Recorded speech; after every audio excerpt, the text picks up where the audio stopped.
বাংলায় অশান্তির সৃষ্টির জন্য জঙ্গি ঢোকানো হয়েছে। কেন্দ্রের বিরুদ্ধে এই গুরুতর অভিযোগ তুললেন তৃণমূল কংগ্রেসের সর্বভারতীয় সাধারণ সম্পাদক অভিষেক বন্দ্যোপাধ্যায়।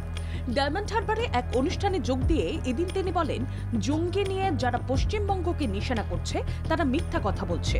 শুধু পশ্চিমবঙ্গ নয়, আসাম ত্রিপুরা থেকে জঙ্গিরা ধরা পড়ছে। অভিষেকের প্রশ্ন, আসাম ও ত্রিপুরায় কাদের সরকার রয়েছে? ডাবল ইঞ্জিনের সরকারের রাজ্যে জঙ্গিদের দাপাদাপি। বাংলার পুলিশের দক্ষতার জন্যই জঙ্গিরা ধরা পড়েছে। বর্ডার সিকিউরিটি ফোর্স কি করছে? যদি কেউ বাংলায় ঢোকে, এই তো কিছুদিন আগে দেখেছেন ত্রিপুরায় এতজন ধরা পড়েছে। ত্রিপুরা সরকার তৃণমূলের, তো ডবল ইঞ্জিন সরকার। তো আসামে এতজন ধরা পড়েছে, আসামের মুখ্যমন্ত্রী কি তৃণমূল করে? কোত্থেকে ধরা পড়ছে? আর বাংলার পুলিশ যদি সহযোগিতা না করতো, কোনো জঙ্গি ধরা পড়তো না। এই জঙ্গিদের ঢুকিয়েছিল বর্ডার সিকিউরিটি ফোর্স বাংলাকে অশান্ত করার জন্য। রাজ্য পুলিশ ধরেছে।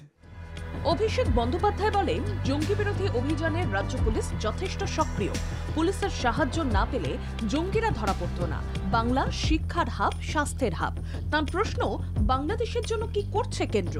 বাংলাদেশের উদ্ভূত পরিস্থিতিতে দেশের সীমান্ত রাজ্যগুলিতে সাম্প্রতিক জঙ্গিদের আনাগোনা বেড়েছে। এই নিয়ে সতর্ক রয়েছে রাজ্য পুলিশ। এসটিএফ এর তৎপরতায় ইতিমধ্যে ধরা পড়েছে বহু জঙ্গি।